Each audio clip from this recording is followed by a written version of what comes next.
আদিত্য চলে এসেছে তার ভালোবাসার মানুষ পল্লবীর বাড়িতে।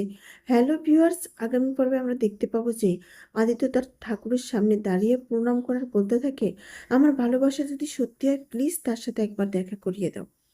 তখনই সেখান দিয়ে পল্লবী একটা অটোতে করে যাচ্ছিল, আর পল্লবীকে ফলো করতে করতে পল্লবীর বাড়িতে চলে আসে আদিত্য। কিন্তু গেটটা খুলেই পল্লবীর মা যখন আদিত্যকে দেখতে পায় ভীষণ খুশি হয়ে যায়। বলে, আরে আদিত্য, তুমি এখানে, এক কাপ চা খাবে প্লিজ? আদিত্যকে হাত ধরে নিয়ে আসে চা খাওয়ার জন্য। পল্লবীকে চা আনার কথা বলা হয়, পল্লবী চা নিয়ে এসে তার মাকে বলে, মা, তোমার বন্ধুটি কোথায়? আদিত্য তখন আড়ালে দাঁড়িয়ে কথা বলে।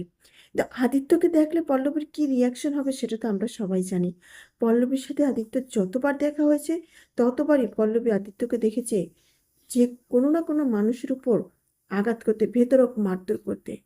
আদিত্য পল্লবীর কাছে গুন্ডা, বদমাস, একটা খারাপ ছেলে। কারণ আদিত্য পল্লবীর বাসায় নিরপরাধ মানুষদের বেধড়ক মারধর করে।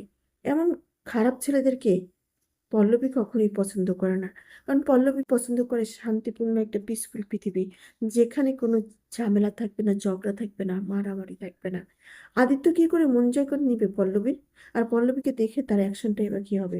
দেখতে হলে চোখ রাখুন সিরিয়াল কমলা নিবাস।